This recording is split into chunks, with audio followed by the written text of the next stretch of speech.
Why do you want to study in the U.S.? The U.S. has good education and many opportunities. What course will you study? I will study computer science. Which university will you attend? I will attend University of California, Berkeley. How did you choose this university? It has a good program for my course and good professors. How long will your course last? My course will last 4 years. Who is paying for your education? My parents will pay for my education. What does your father do? My father is a businessman. What does your mother do? My mother is a teacher. Do you have any relatives in the U.S.? No, I don't have any relatives there. Have you ever been to the U.S. before? No, this is my first time. Where will you stay in the U.S.? I will stay in a university dormitory. Do you have a return ticket?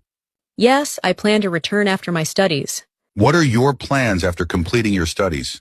I will return to my country and find a good job. Why don't you want to study in your own country? The U.S. has better education and more opportunities. How will you support yourself in the U.S.? My parents will support me financially.